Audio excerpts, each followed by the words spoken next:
recently bought this Rasna soup, so let's see its review and recipe. So the pack says it has no maida and it is multi-grain soup.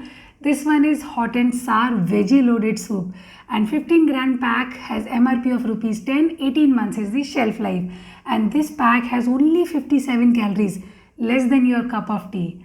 So let's cut open the pack, and it has some dried veggies around 20%, and rest all is oat powder, ragi powder, your spices in the powder form, list is here. The recipe is straightforward. Empty the content in a bowl and add 150 ml of hot boiling water. We don't have to boil this soup, just add the water, stir well and let it sit for a minute. Now serve hot. Coming to the taste and the review, it is spicy but tasty. It doesn't have that Chinese soup wali baat, but that's not a downside. Downside is the vegetable content, which is somewhat lacking. The flavor is commendable. I think we should add some of our own veggies like chopped mushroom or any other favorite veggies of your choice, which will really enhance the experience. So if you are looking for a spicy, convenient soup, this is worth trying. Give it a try and subscribe for more. Bye bye.